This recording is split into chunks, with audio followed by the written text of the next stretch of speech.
All right, welcome back. It is 8:15 right here. So we told you recently about how nationwide evictions have been surging since the federal ban on them ended.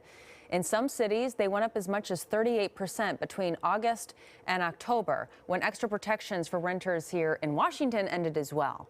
So we've been looking into whether a similar surge in evictions is happening here. And in the process, we found Professor Tim Thomas at the University of Berkeley, this morning here. Professor, good morning. Thanks for being with us.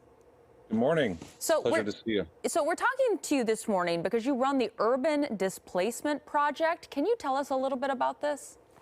Sure thing. It's a project that's been going on since about the past 5 to 7 years, and we basically use advanced statistics to try and identify gentrification and displacement and the things that lead to those risks, and eviction is one of the things that is a part of displacement.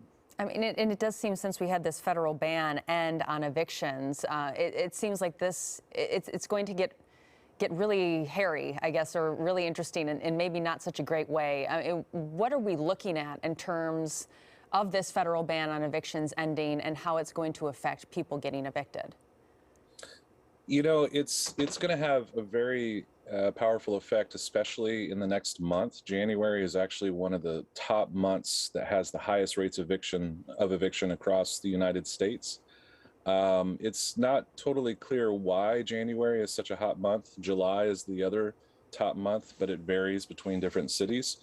But what we expect to see is that folks that are highly rent burdened, paying more than 50% of their income towards rent, are at risk of eviction. And interestingly enough, those that face eviction, mostly it falls along the lines of racial and ethnic lines. So Black households in particular face a high rate of eviction. More whites tend to be counted in terms of the number of evictions, but the proportion of Black households within that population has a high rate of eviction. Okay, so I mean, when we talk about Black households, at more of a rate of eviction, we're going into January, which is already a tough month of the year. What can communities do? I mean, this is not good for communities, period. What can communities do to help people out on this? Well, I think, talking to legislatures about different tenant protections, such as just cause or legal representation, trying to encourage more rental assistance through this especially difficult time that's coming up, but also, support for getting the word out where there are resources available.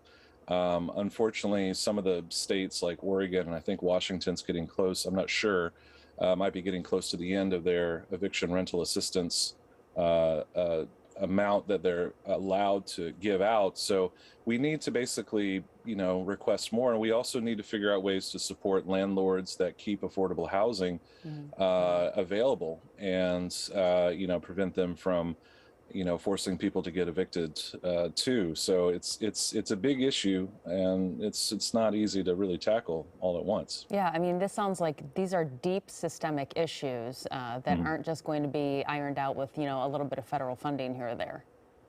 You're exactly right. Actually, the reason why I mentioned that Black households get evicted most, it's not just because they're Black households, it's because of the legacies of housing policy that happened back in the early 1900s with, segregation and redlining, leading to omitting many of these households from participating in the growth of the middle class. When other households were able to buy a home and be able to get equity and things like that, they were forced to rent more. And it's led to this huge wealth gap, and largely what we're seeing in terms of massive rates of eviction. For example, in Pierce County, we did a study in 2017 where 18% of the Black population was named in an eviction filing. It's 1 in 6 Black adults. And there were about 1,500 Black households being named every year, which was one of the highest rates I'd ever seen before. And to me, it basically argues that evictions is very likely a civil rights issue. It sure sounds like it. I mean, that's for sure. Professor Tim Thomas, we appreciate it. I mean, these things sound like issues that, hopefully these conversations can start. Research like yours being done can help sort of maybe change the tide on these types of things. Now, if people want to go take a look at some of the work you're doing and also the housing precarity risk model, where can they find that info? Just go to urbandisplacement.org, and that'll take you to our website and our sister project, the eviction study, where we have a report on Washington State, actually. So, oh, great. Yeah, that's going to be helpful information. Professor Tim Thomas, thanks for speaking with us this morning. We appreciate it. thanks for your time.